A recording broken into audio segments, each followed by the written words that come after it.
కొంచెం భయమేస్తుంది.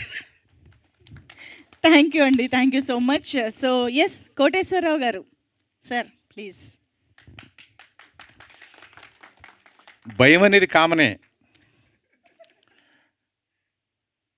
వేదికను అలంకరించిన పెద్దలకు, ఇక్కడికి విచ్చేసిన ప్రేక్షక దేవుళ్లకు, మీడియా మిత్రులకు, పాత్రికేయ సోదరులకు నా హృదయపూర్వక ధన్యవాదాలు. నిజంగా ఈ వేదిక మీద ఇప్పుడు మాట్లాడటం నాకు చాలా సంతోషం. ఎందుకంటే నేను సినిమాలు వరుసగా చేసుకొస్తున్నాను. చాలా గ్యాప్ తర్వాత ఒక మంచి క్యారెక్టర్ చేశాననేటువంటి అనుభూతి నాకు కలిగించినటువంటి చలపతిరావు గారికి, ఆయన చిన్న వయసు, శిరస్సు వంచి పాదాభివందనం చేస్తున్నాను. అలాగే ఈ సినిమా ప్రొడ్యూసర్స్ సినిమా గురించి ఏమీ తెలియదు, కానీ చలపతిరావు గారిని నమ్మి సొమ్ము పెట్టి ఈ సినిమాని ఇక్కడి వరకు తీసుకొచ్చినటువంటి ఆ ప్రొడ్యూసర్స్ కూడా నేను కృతజ్ఞతలు తెలియజేస్తున్నాను. ఇక బాధ్యత ప్రేక్షక దేవుళ్ళది, మీడియా మిత్రులది.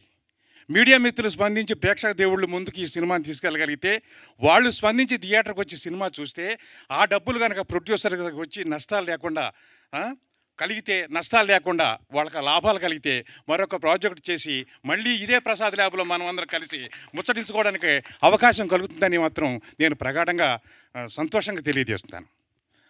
మరొకసారి మరి ఎందుకంటే ఎక్కువగా చాలామంది ఉన్నారు మిత్రులు మాట్లాడవలసిన వాళ్ళు, విషయం అందరికీ తెలుసు కాబట్టి ఇంకొకసారి వేదిక మీద ఉన్న పెద్దలందరికీ పేరు పేరున నమస్కారాలు తెలియజేసుకుంటూ, ఇక్కడ వచ్చిన వారందరికీ కూడా నమస్కారాలు తెలియజేసుకుంటూ సెలవు తీసుకుంటున్నాను. మీ bus stop Koteswararao. Thank you sir, thank you very much. Shanti గారు ఇప్పుడు ప్లీజ్. ఎస్.